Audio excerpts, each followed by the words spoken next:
Agora iremos entrar no tópico mais relevante, levando em consideração que a Constituição é a principal norma jurídica nacional. Então, Constituição e meio ambiente é o tema que a gente vai estar tratando neste momento.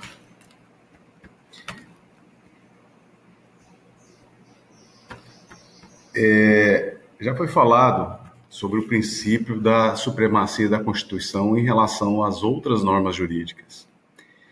No entanto, para uma melhor compreensão da importância, da relevância, da consagração do tema meio ambiente no âmbito do ordenamento jurídico brasileiro, são criados princípios que são regras de otimização da aplicabilidade da norma na proteção de algum interesse, que no caso é o ambiental. Então, princípios, ele tem uma relevância no ordenamento jurídico brasileiro. Muitas das vezes os princípios não são expressos, eles são implícitos, mas são preceitos que têm aplicabilidade, inclusive superior à própria norma jurídica, expressa em alguns casos, levando em consideração que a magnitude da influência do princípio tem como respaldo exatamente a Constituição. Então, é nesses termos que nós iremos tratar alguns princípios constitucionais aplicáveis ao meio ambiente. Supremacia do interesse ambiental.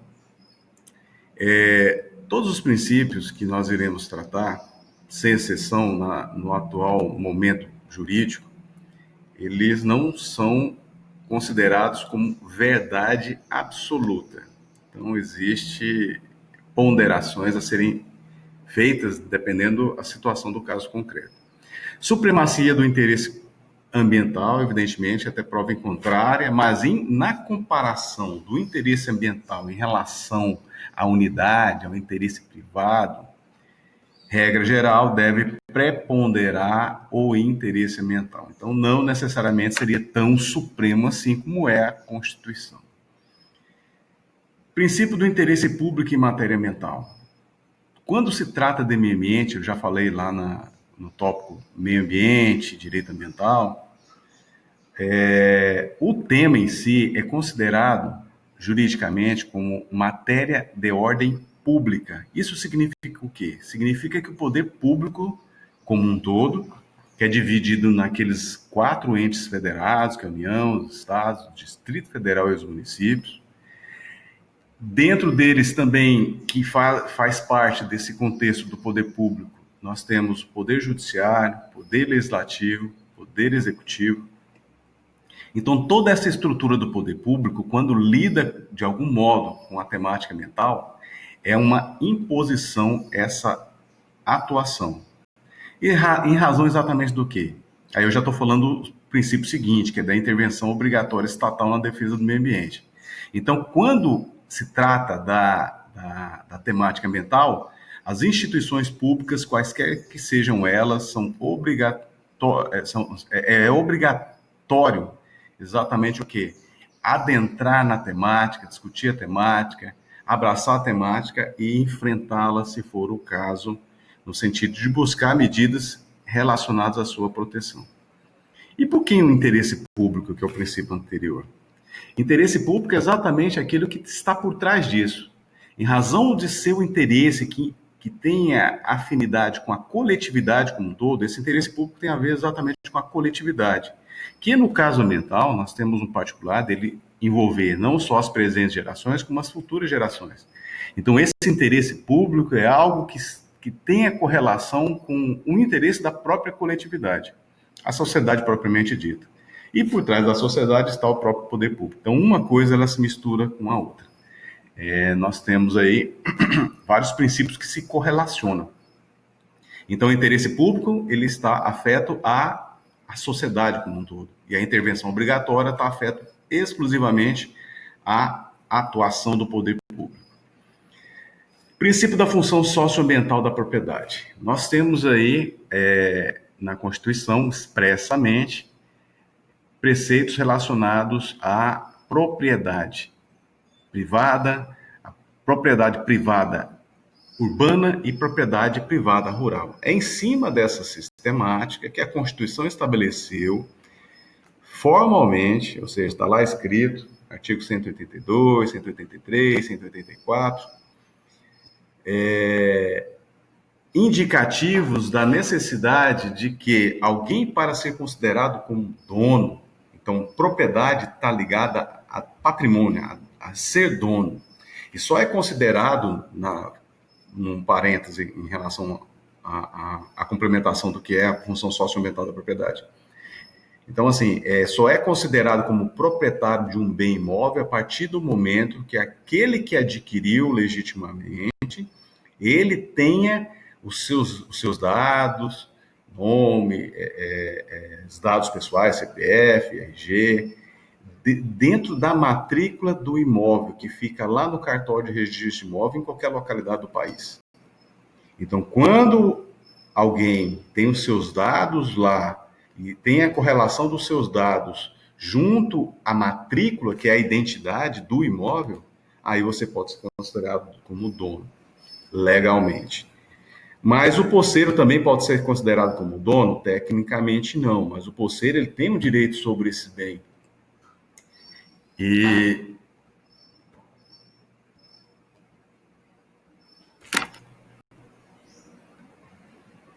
então, aí o princípio da função socioambiental da propriedade, ele dá um indicativo de que ele tem implicações também na posse, muito embora possa se falar com mais, seja mais comum falar em propriedade, mas nós podemos falar em função socioambiental da propriedade. Isso significa que a propriedade imóvel rural e imóvel urbano, ela tem que ter uma função, ela não pode pensar, não se pode pensar mais como se pensava outrora, no sentido da propriedade imobiliária ser daquele que adquiriu legitimamente e ele poder fazer com ela o que bem entender. Hoje não é assim mais. Exatamente pela nossa Constituição atual, ela estabelece a necessidade daquela função, o usufruto, o gozo da propriedade, como diz o Código Civil Brasileiro, ele estabelece a necessidade de também ter um fim social. Existem medidas que devem ser adotadas na propriedade imobiliária com a finalidade de atender o interesse da coletividade. Por exemplo, cumprindo a função prevista no plano diretor, que é o mecanismo de ordenamento urbano mais adequado para os municípios do país. Então, assim, a partir do momento que cumpre o plano diretor, e nós já comentamos sobre o plano diretor, estaria cumprindo a função socioambiental da propriedade.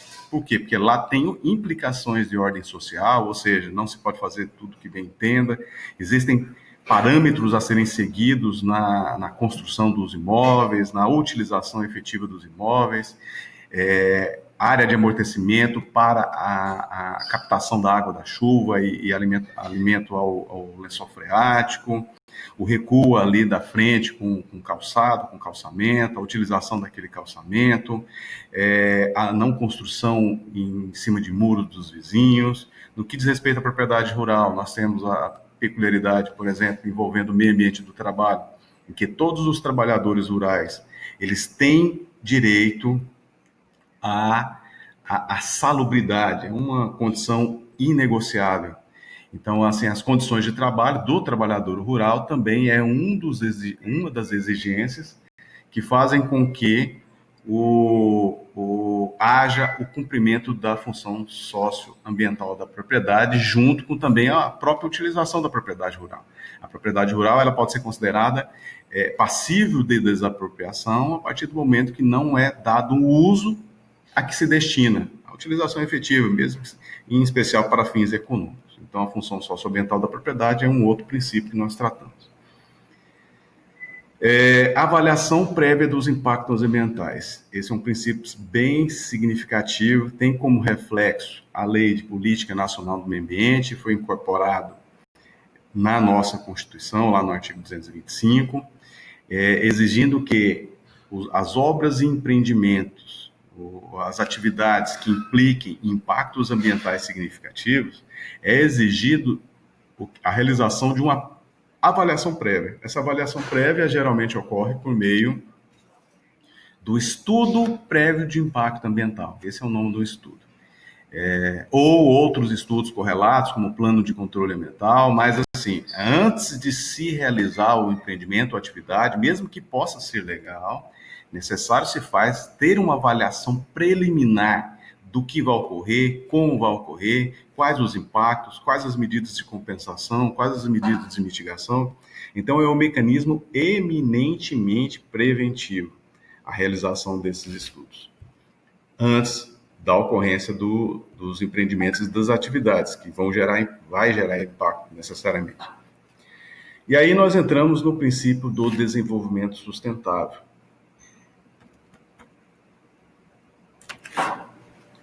Então, para tratar sobre esse tema, que a gente já vem falando ao longo da disciplina, nós observamos que em vários momentos em face a conclaves, a conferências internacionais, esse tema foi discutido. Em especial lá em 1987, com o relatório Brundtland, o Nosso Futuro Comum.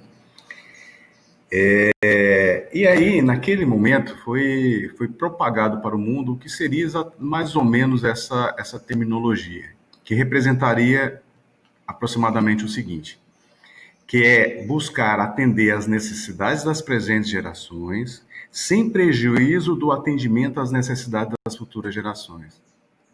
E aí, essa é a conclusão acerca disso naquele momento histórico, e nós podemos ter uma noção abstrata do que é tão difícil que é a aplicabilidade desse princípio do desenvolvimento sustentável.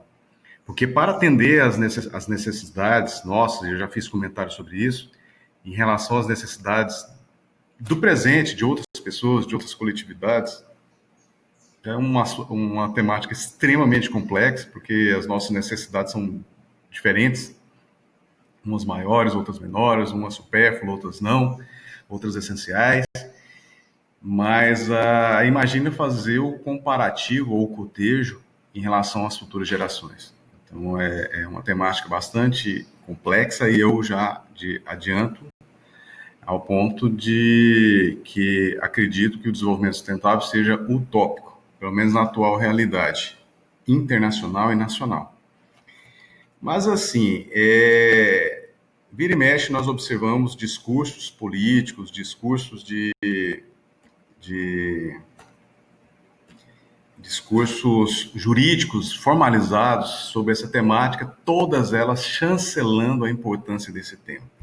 Então aí, por exemplo, esse julgado é do Supremo Tribunal Federal, e esse julgado fala no ponto aqui em cima, 2, do direito ao meio ambiente equilibrado, que é um princípio constitucional, a gente irá falar sobre ele também, mas assim, voltado mais para a peculiaridade amazônica, da qual nós fazemos parte, diz o seguinte, o Supremo Tribunal Federal: a região amazônica, dada a diversidade biológica, cultural, etnográfica e geológica, mereceu tutela especial do Constituinte, tornando-se imperiosa a observância do desenvolvimento sustentável na região.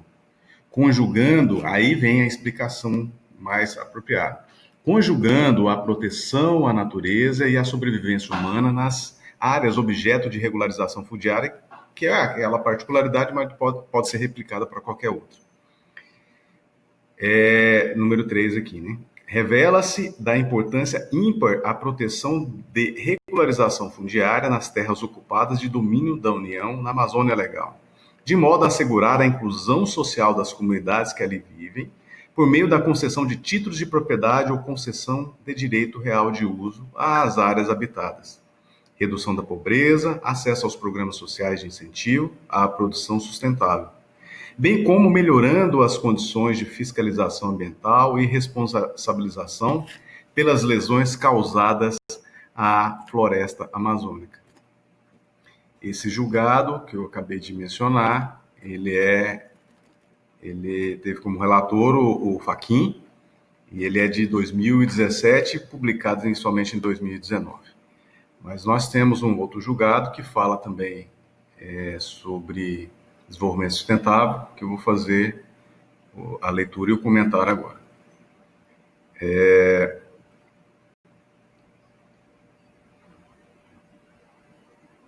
aqui. A questão do desenvolvimento nacional e a necessidade de preservação da integridade do meio ambiente, artigo 225, o princípio do desenvolvimento sustentável como fator de obtenção do justo equilíbrio entre as exigências da economia e as da ecologia. O princípio do desenvolvimento sustentável, além de impregnado de caráter eminentemente constitucional, encontra suporte legitimador em compromissos internacionais assumidos pelo Estado brasileiro e representa fator de obtenção do justo equilíbrio entre as exigências da economia e as da ecologia, subordinado, no entanto, à invocação desse postulado quando ocorrente situação de conflito entre valores constitucionais relevantes a uma condição inafastável, cuja observância não comprometa nem esvazie o conteúdo essencial de um dos mais significativos direitos fundamentais, o direito à preservação do meio ambiente, que traduz bem de uso comum da generalidade das pessoas, a ser resguardado em favor das presentes e futuras gerações. Esse julgado, ele teve como relator o Celso de Mello, ação direta de constitucionalidade 3540, vira e mexe nós estaremos falando e repetindo alguns julgados em razão da sua relevância. Esse é um julgado de 2005. Pois bem, o desenvolvimento sustentável, então, ele implica exatamente na conjugação e o equilíbrio entre três elementos sobremodo importantes em pé de igualdade. Primeiro elemento é o social, é o respeito à sociedade, a equidade social, é a justiça social. É pensar tudo o que vai se fazer também envolvendo a sociedade. Esse é um elemento. E vamos pensar num tripé, em que um elemento, exatamente a sociedade. O segundo elemento, nós podemos trabalhar a economia. Então, hoje, cada vez mais, as nações estão preocupadas, não só as nações, como os próprios habitantes, evidentemente, com a questão econômica, com o trabalho, com a produção de divisas, de riqueza, e, ao mesmo tempo, a satisfação do interesse da melhor qualidade de vida para todo mundo. Em cima desse contexto, a economia também é um fator extremamente importante, é colocado como pé de igualdade com a sociedade. E o terceiro elemento desse tripé é o meio ambiente. É o respeito ao meio ambiente, a defesa do meio ambiente, é pensar na conjugação desses dois outros elementos, a sociedade, a economia, com a utilização, se for o caso, com a proteção do meio ambiente de um modo que seja equilibrado, como eu já disse. Então, esse tripé, não existe um maior nem um menor. No entanto, para a conjugação e o cumprimento do desenvolvimento sustentável, necessário se faz que todos os elementos se miscuam, os elementos possam se interagir de modo a fazer com que não só a economia seja prestigiada, mas também a sociedade não seja negligenciada e, ao mesmo tempo, haja conservação, conforme em alguns casos, a preservação do meio ambiente. E aí eu aproveito para fazer uma diferença do que é conservação e preservação. Conservação, ela admite o uso racional, sustentável, o uso dos recursos naturais, com controle do poder público, de modo mitigado, a causar menos danos possíveis. Isso é conservação. No entanto, nós falamos também em preservação. A preservação, ela implica no máximo de intocabilidade, no máximo de proteção. Então, já seria quase que totalmente oposto à conservação. Mas por que quase que totalmente? Porque existem algumas situações excepcionais que mesmo as hipóteses que gerariam preservação, elas poderiam implicar em alteração com um aval, evidentemente, do poder público via licenciamento ambiental. Outro ponto que eu comento a respeito do desenvolvimento sustentável é o termo desenvolvimento. De uma forma muito simples, é interessante nós compararmos desenvolvimento com crescimento.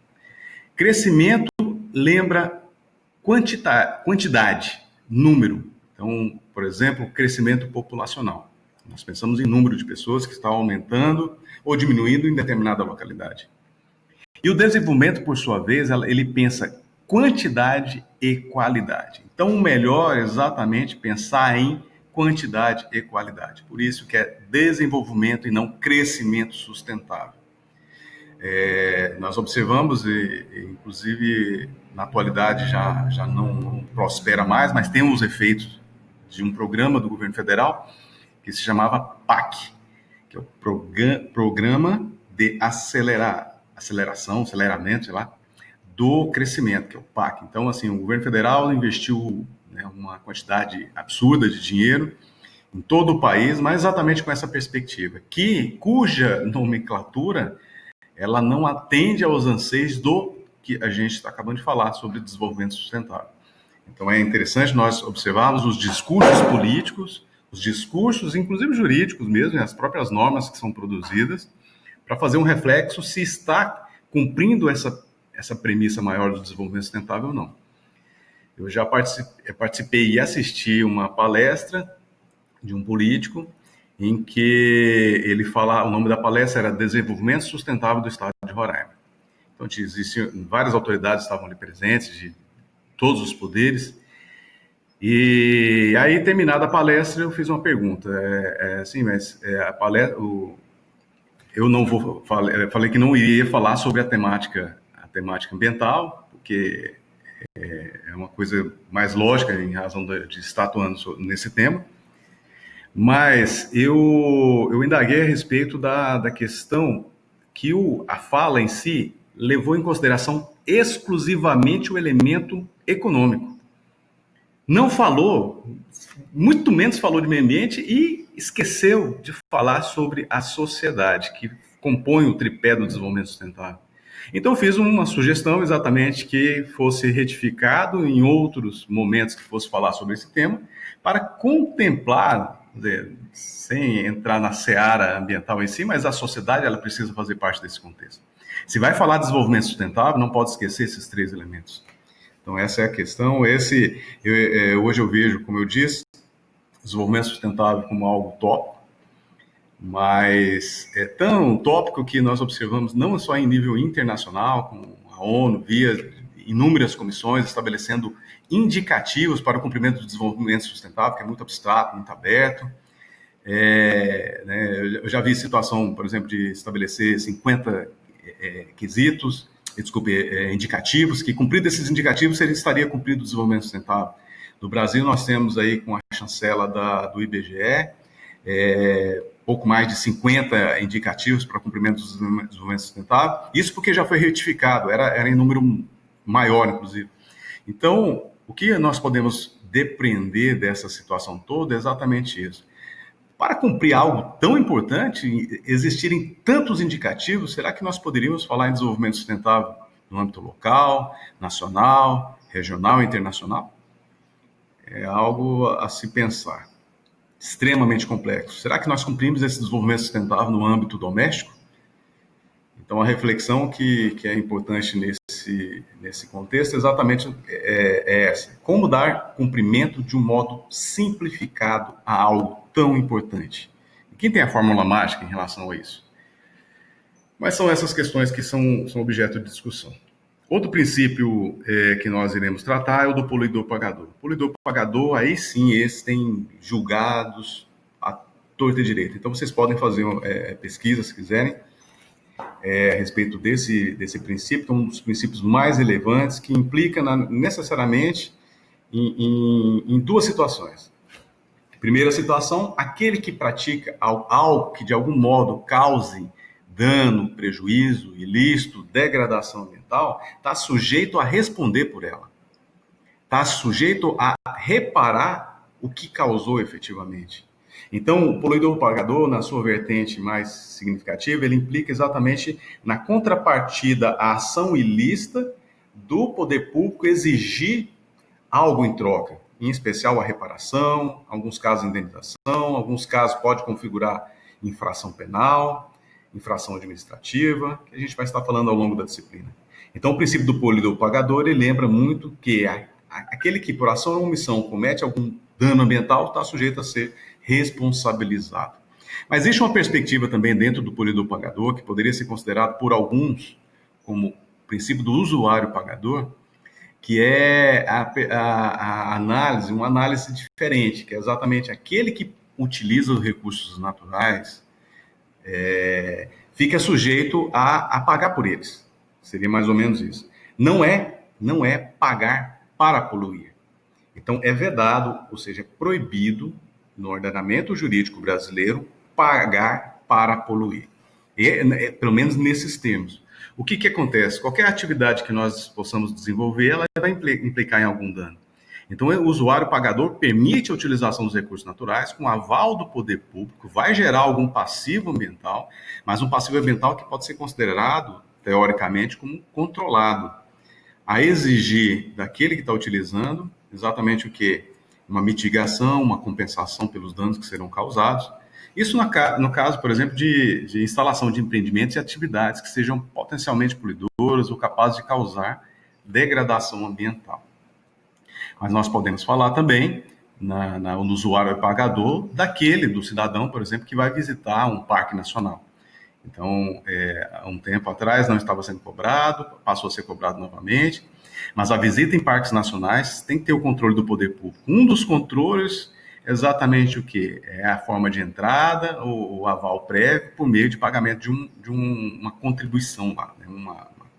Um tributo para entrar num parque nacional. Então, qualquer parque nacional hoje é exigido exatamente essa contrapartida. Eu vou usufruir do ambiente natural, em contrapartida eu tenho que pagar alguma coisa para ser aplicado, pelo menos teoricamente, naquela unidade de conservação, naquele parque, conforme o caso. Então, é essa a perspectiva desse princípio. Outros princípios extremamente importantes, eu coloquei junto, o princípio da precaução e o princípio da prevenção, e aí eu vou mostrar alguns julgados a respeito deles. Nós temos julgados também com bastante incidência em nível nacional, em qualquer esfera. Nós temos julgados aí do Superior Tribunal de Justiça, como esse que eu irei fazer a leitura no destaque. À luz dos princípios da precaução e prevenção, a entrega da prestação jurisdicional não pode ser considerada perfectibilizada, considerando as dúvidas remanescentes acerca dos fatos que permeiam a legalidade do processo de licenciamento ambiental. É um julgado de 2020, aí a ministra Regina Helena Costa como relatora. Aí eu vou pegar um outro julgado, que eu separei, um julgado bem interessante, sobre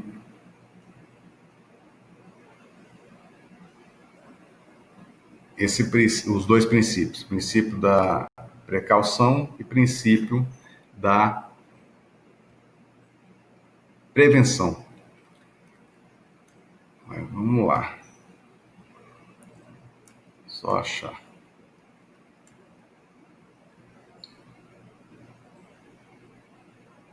Aqui.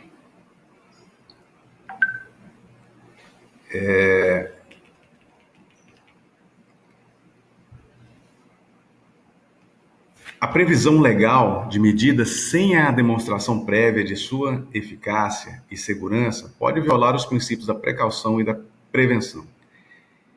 Se mostrar insuficiente o instrumento para a integral proteção ao meio ambiente equilibrado e ao direito de todos à proteção da saúde.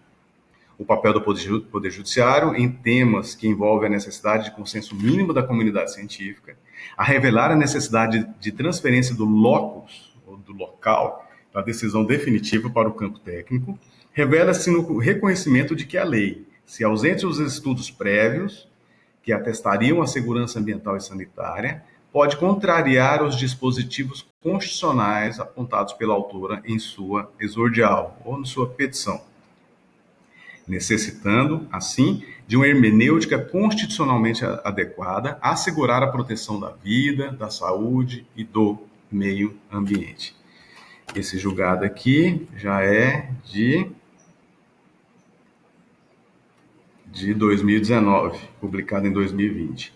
Então, o princípio da precaução e da prevenção, eles tratam efetivamente de medidas antecipatórias aos problemas. Medidas que devem levar em consideração a não ocorrência dos danos, não ocorrência, e mesmo do risco, de risco de ocorrência do dano. Então, o princípio da prevenção, por sua vez, o que diferencia ele do princípio da precaução, é exatamente um brocardo. Brocardo, né, que é muito utilizado. Então, é melhor prevenir do que remediar. Então, as medidas de prevenção, ela envolve a perspectiva de que se a gente pratica algo ou deixa de praticar algo, nós temos quase que uma certeza absoluta que aquele resultado ele vai ocorrer. Então, por exemplo, se o desmatamento de uma mata ciliar, ele pode implicar exatamente em prejuízos à quantidade e qualidade da água disponível para determinado município, pode ou deve implicar conforme a extensão desse dano. Então, a prevenção é na medida também, por exemplo, de que a gente, se furar o sinal vermelho, existe o risco da ocorrência de um dano do acidente, efetivamente, o risco é muito grande.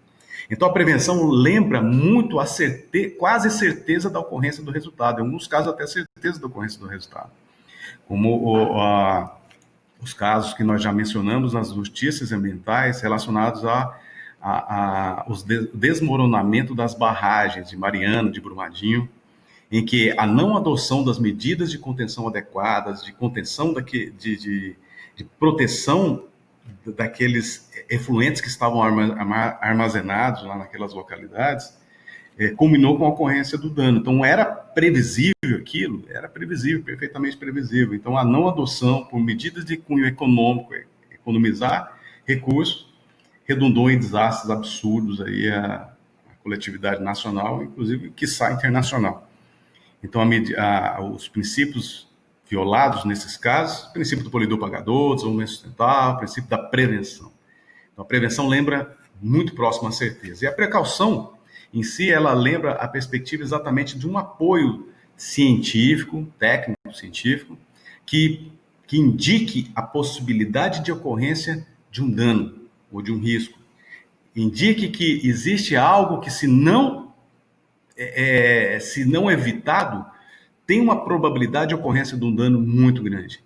Então, no caso da precaução, vai além da prevenção, exatamente pelo aval da ciência, da tecnologia e da técnica em si, para demonstrar que, por exemplo, já foi discutido isso em nível de julgamentos dos tribunais superiores,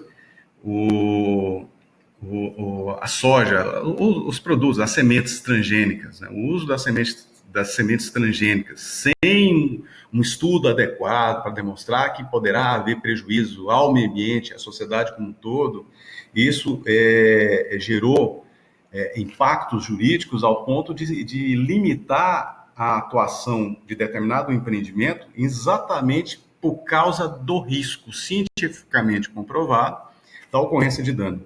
Então, isso não quer dizer necessariamente que vá ocorrer o problema, mas a potencialidade de ocorrer o problema, com aval técnico-científico, exige que se acautele e não ocorra um empreendimento. E aí, o que é exigido em casos como esse? Nós temos aí a exigência de estudos ambientais. Aí vem aquele outro princípio, que é a avaliação dos impactos ambientais. Então, estudos ambientais, eles são exigidos exatamente para demonstrar que vale a pena a sociedade assumir um risco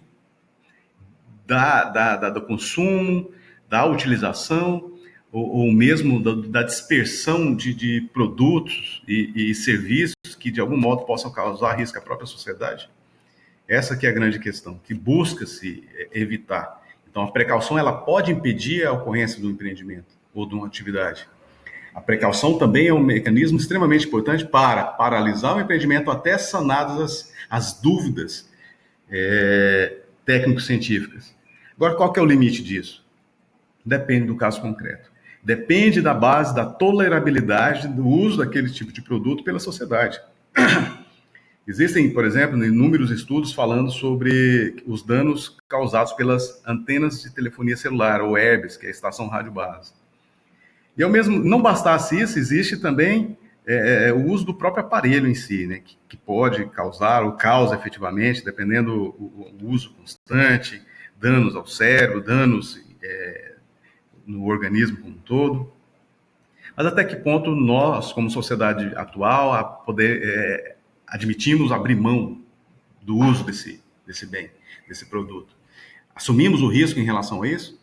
Então, cada vez mais existem mecanismos que buscam tentar controlar ou mitigar também os efeitos dos impactos. Vai ocorrer o impacto? Vai ocorrer. Qual a dimensão desse impacto? Tem como minimizar? Essa é a grande questão. Então, o princípio da prevenção e precaução são de cunho eminentemente acautelatório. O princípio da participação, o princípio da informação e o princípio da publicidade são princípios muito próximos. Então, o princípio da participação, ele permite que a sociedade participe. Mas a Constituição, ela não fala só em permitir, ele fala em agir, em atuar. Então, não seria uma faculdade, seria uma obrigação da sociedade. O artigo 225 caput, ele fala sobre isso.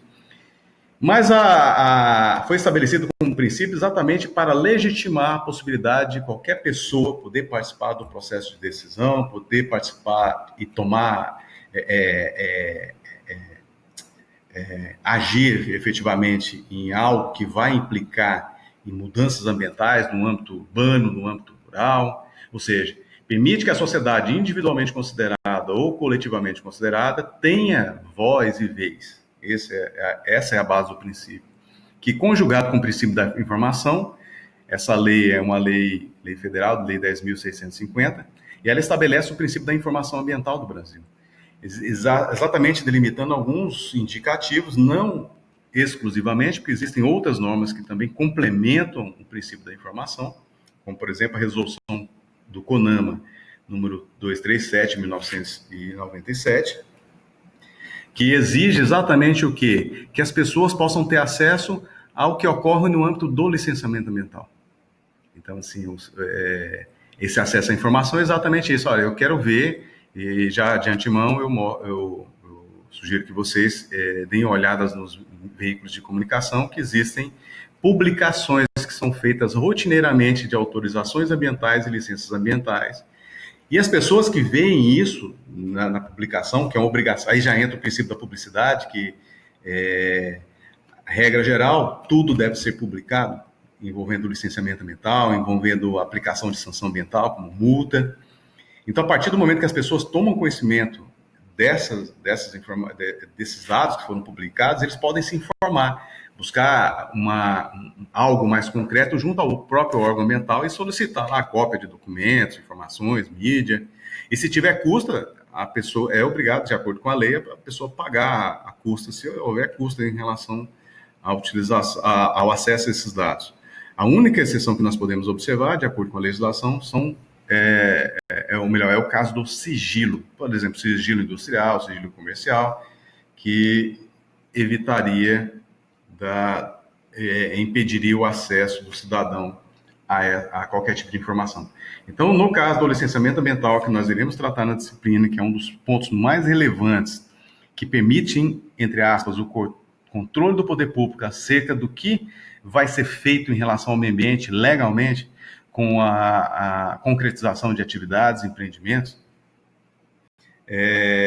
as pessoas em si, nesse contexto, elas podem ter acesso a esse licenciamento ambiental, acesso a documentos, a pareceres, a laudos, e aí, como cidadão, ele pode adotar alguma medida que achar que é pertinente, acionar o Ministério Público, entrar com ação popular, se for o caso, e aí o rol de possibilidades é inimaginável. O princípio da proteção integral implica que todas as medidas, seja pelo poder público, seja pela iniciativa privada, devem pensar que o máximo de proteção que deve ocorrer em relação ao meio ambiente. E aí a gente lembra daquilo que eu falei sobre conservação e preservação. Então, essa proteção integral é o máximo de proteção integral dependendo do contexto. O que no caso da conservação? Exatamente poder se permitir o uso racional dos recursos naturais de um modo a proteger o máximo possível. Vai permitir o uso, mas o máximo possível de proteção ao ambiente natural. No caso da preservação, exatamente é um grau de proteção maior. Então, a proteção integral não necessariamente quer dizer proteção 100%. princípio da ambiguidade, por sua vez, ele implica exatamente no perpassar da temática ambiental por vários setores, vários segmentos, vários órgãos governamentais. Ele foge do tempo, vamos assim dizer. Ele alcança lugares, pessoas, atores, instituições diversas. Então, ele é permeado por vários segmentos, vários momentos, para permitir exatamente o cumprimento de premissas protetivas ambientais. Outro princípio interessante também é o princípio do retrocesso, ou da proibição do retrocesso, ou da vedação do retrocesso. E alguns entendem que seria retrocesso social, outros retrocesso socioambiental, mas independente da situação é aplicável em matéria ambiental. E aí nós temos alguns julgados que fazem menção a esse retrocesso. É interessante nós observarmos, por exemplo, nesse julgado aqui do STJ, que fala sobre o princípio... princípio da vedação do retrocesso orçamental. Aí ele comenta exatamente o seguinte. Na forma... Deixa eu tirar isso aqui.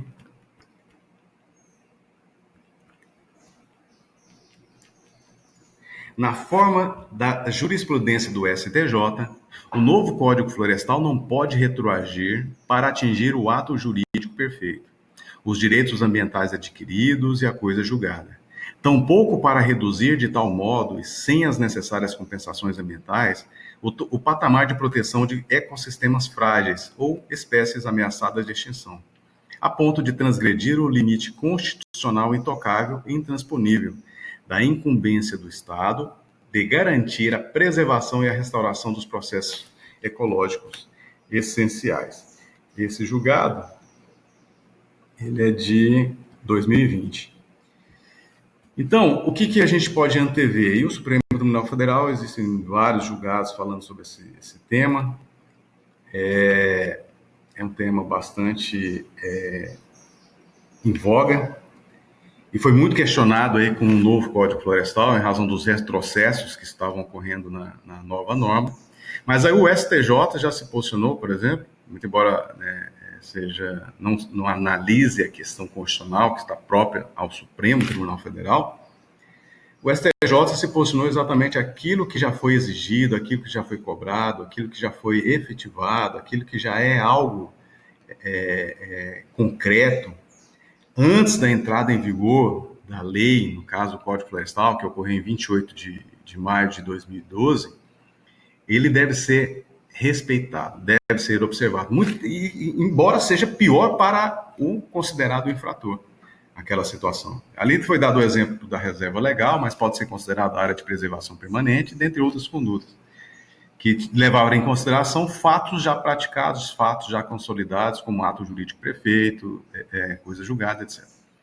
Então, essa vedação ao retrocesso é exatamente impedir que as situações benéficas que ocorreram com o novo Código Florestal, elas possam retroagir, elas possam voltar no tempo e beneficiar infratores.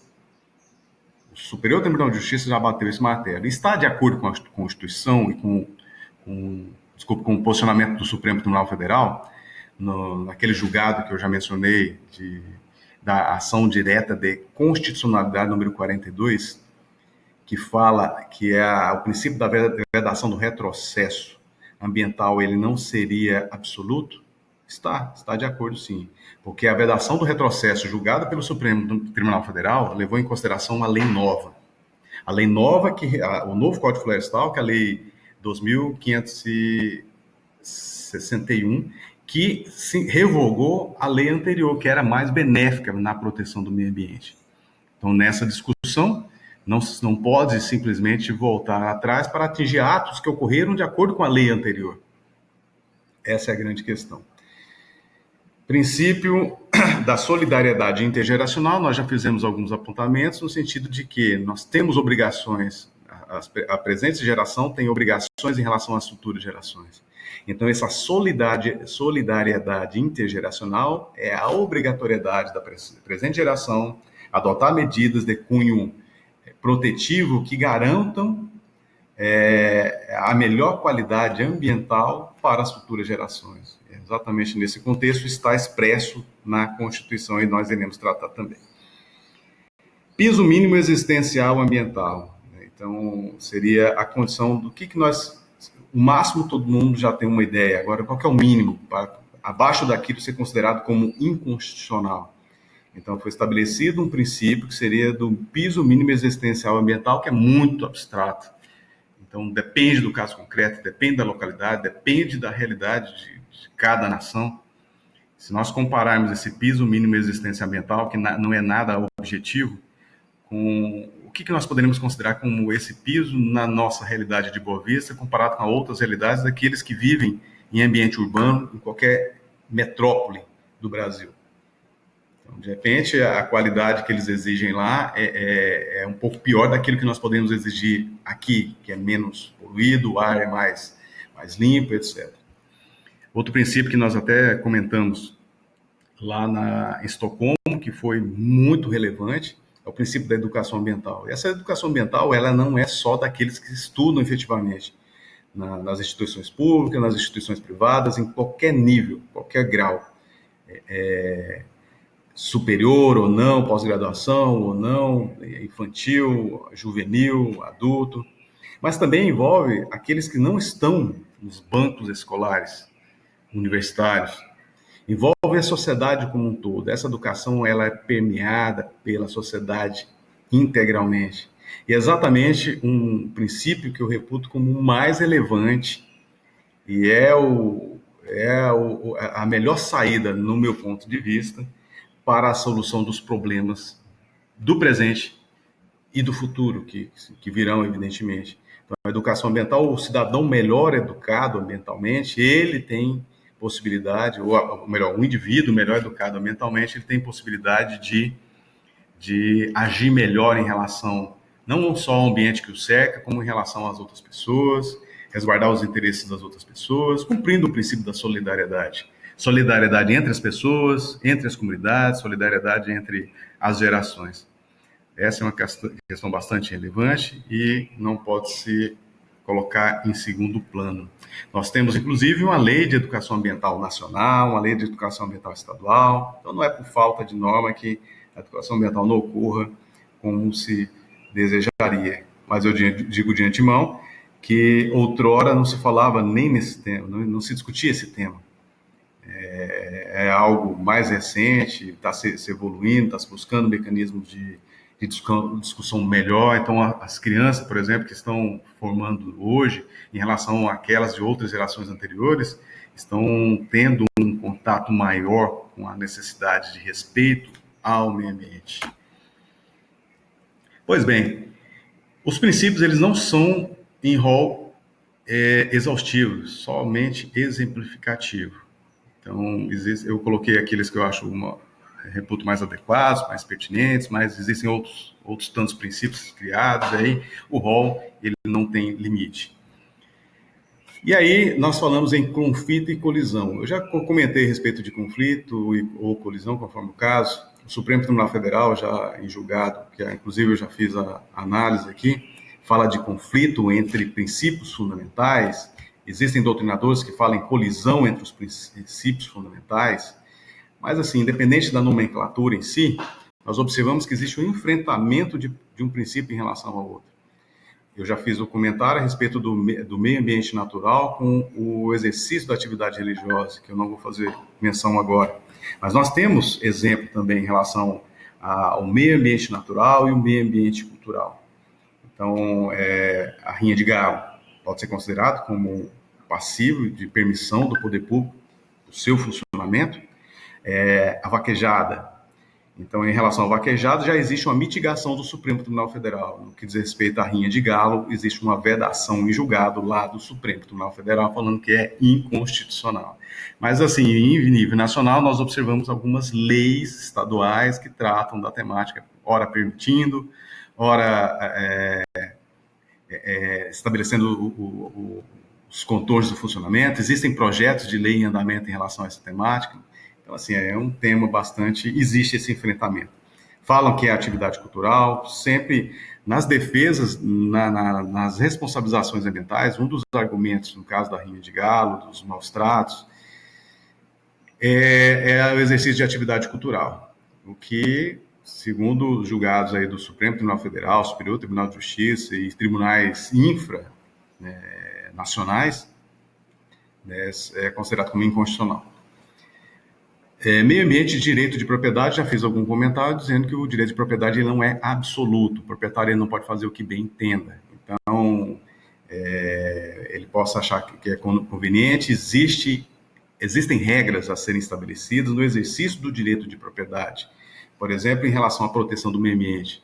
No ambiente urbano, um exemplo que pode ser citado é exatamente nós não podemos construir no ambiente urbano, no lote que a gente comprou e pagou efetivamente, está lá, foi feita a escritura pública, está lá no nosso nome, na matrícula do imóvel, no cartório de registro de imóvel, e nós não podemos simplesmente, não, eu quero cimentar tudo, que eu não quero ver mato no meu terreno. É proibido isso. Qualquer norma jurídica urbana que trata da conduta urbana, que trata das posturas urbanas, estabelece mecanismo exatamente de deixar uma área de restrição, como se chama, uma área de amortecimento, uma área verde, uma área livre, dentro do imóvel urbano, exatamente para permitir a entrada da água, da chuva, para permitir um melhor conforto climático para a coletividade como um todo. Então é isso. Princípio do meio ambiente, direito à livre iniciativa. Será que se pode exercer qualquer tipo de atividade econômica no Brasil, independente de qual seja ela? Será que nós podemos exercer uma atividade econômica com plantio de espécies que sejam nocivas ao ecossistema nacional? Não.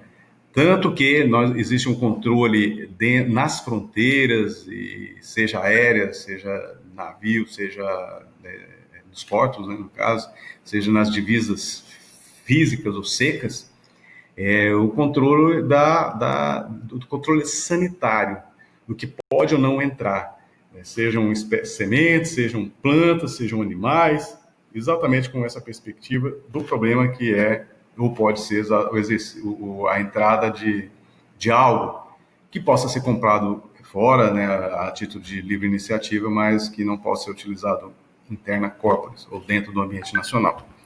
Então não se pode tudo, não quer dizer que seja absoluto, evidentemente. Qual que é a solução no enfrentamento de um direito fundamental em relação a outro? Esses são só alguns exemplos. Como eu já comentei, a ponderação, colocar na balança um e outro de acordo com o caso concreto e decidir qual que vai preponderar. Pois bem, aí nós entramos no artigo 225 da Constituição Federal, que é o principal dispositivo que trata do meio ambiente.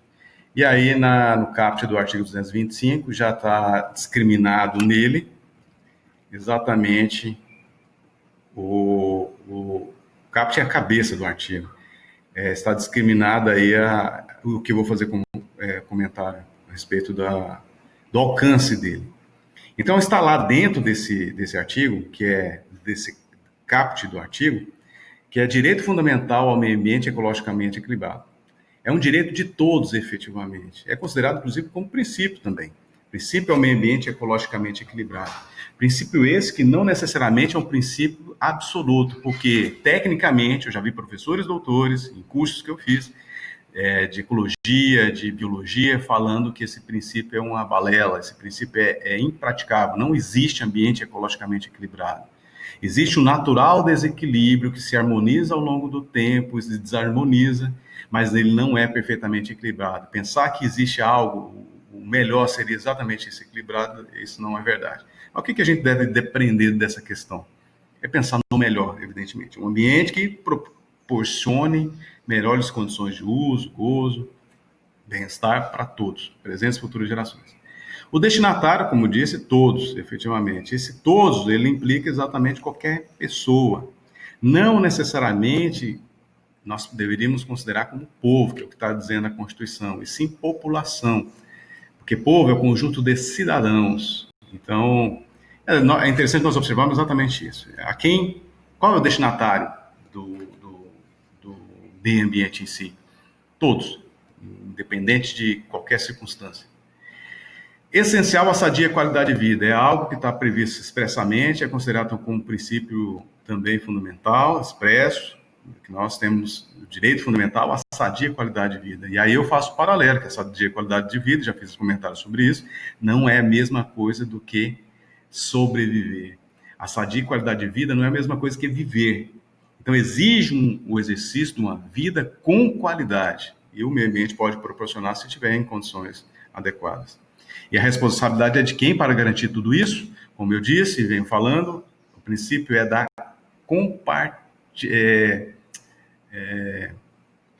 do compartilhamento de responsabilidades, do efeito dúplice da responsabilidade dos principais atores, que está lá o poder público como um todo e a coletividade, em pé de igualdade. Então não é um ou outro, porque o outro que tem que fazer, nada disso, cada um tem que cumprir seu papel, sua missão, seja individual, seja coletivamente, seja o poder público lá do município, do interior do estado de Roraima, até a União. Finalidade, presença e futuras gerações. Aí está a solidariedade que eu fiz menção, solidariedade que envolve não somente a presente geração entre si, as pessoas que vivem na presente geração, uma pessoa em relação a outra, família em relação a outra, coletividade em relação a coletividade. Mas também entre uma geração presente e uma geração futura.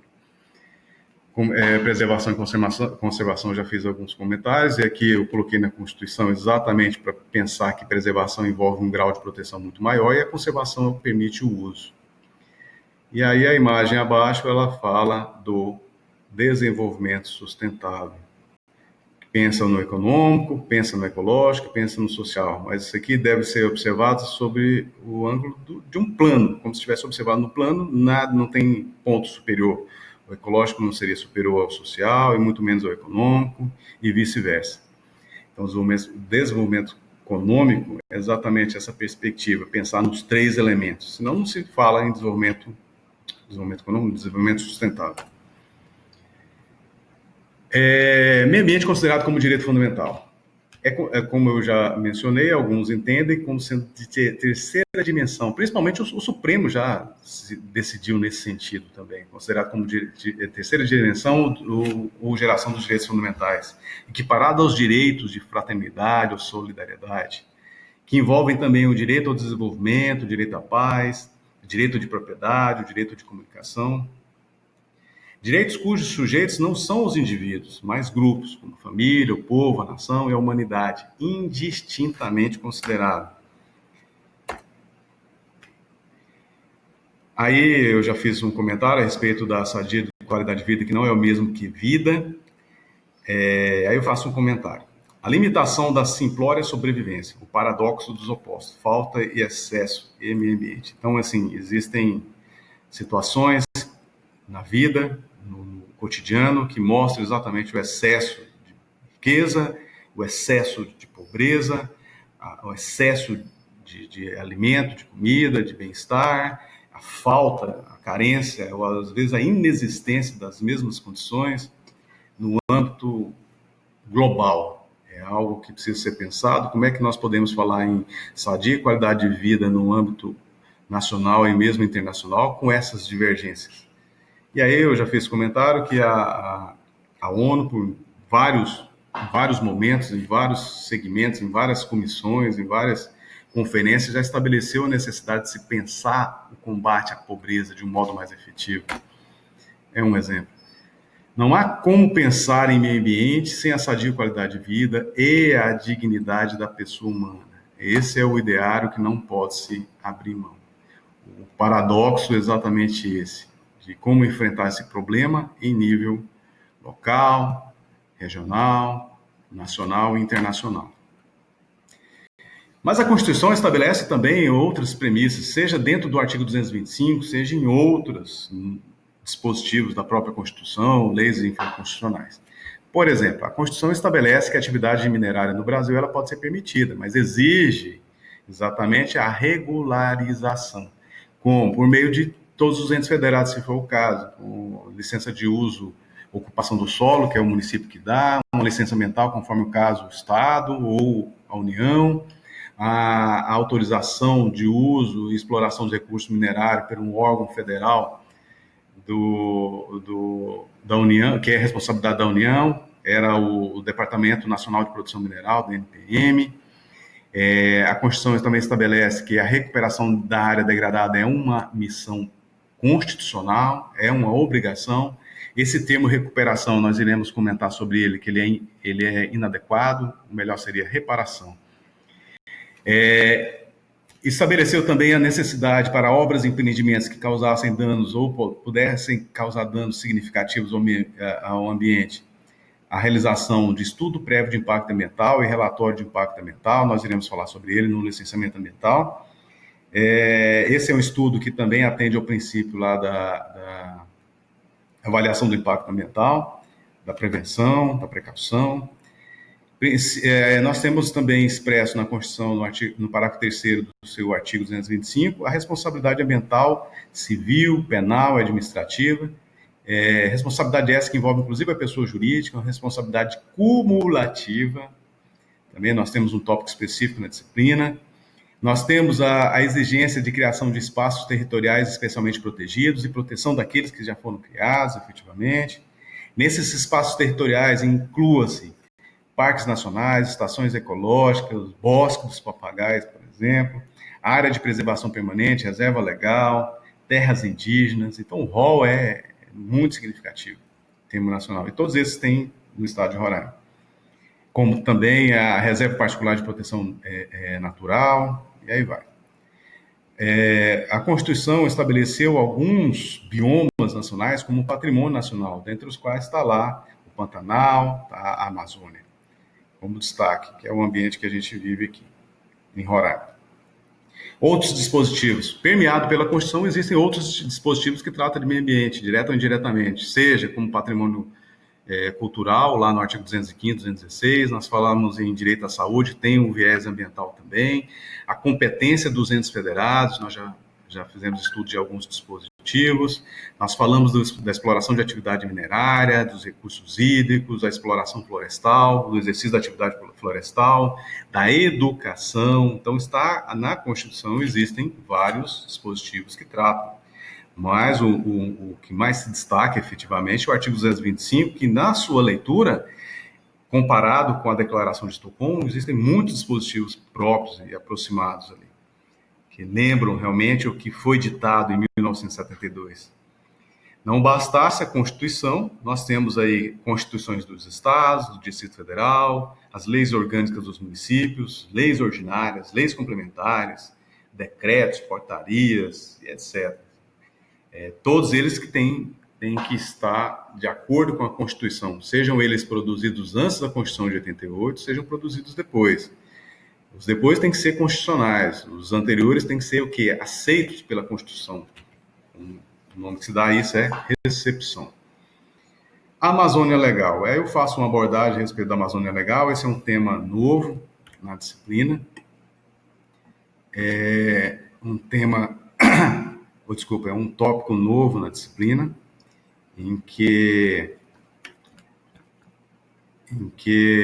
eu discuto algumas questões pontuais importantes para situar aí a importância de adentrar no tema.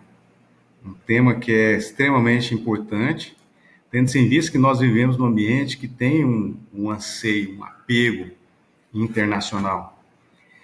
A Amazônia Legal brasileira, e esse número é um número que não é preciso. O Brasil ele tem 8.514.000 e um quebrado gigante, né, de quilômetros quadrados. A Amazônia Legal brasileira, por sua vez, ela congrega mais de 5 milhões de quilômetros quadrados, ou aproximadamente 60% do território nacional. Esse número ele não é um número convergente, nem todos, vários sites que eu pude pesquisar do Brasil, oficiais, inclusive, o Ministério do Meio Ambiente, como o IBGE,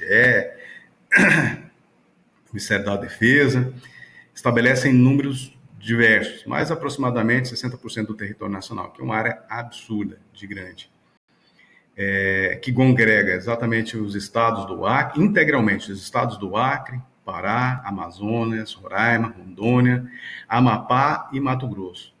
E parte dos estados no caso do norte do paralelo 13 graus sul dos estados Tocantins e Goiás, e a oeste do meridiano 44 graus oeste do estado do Maranhão. Então são 9 estados, 7 deles integralmente, 2 estados parcialmente, que congrega a Amazônia Legal.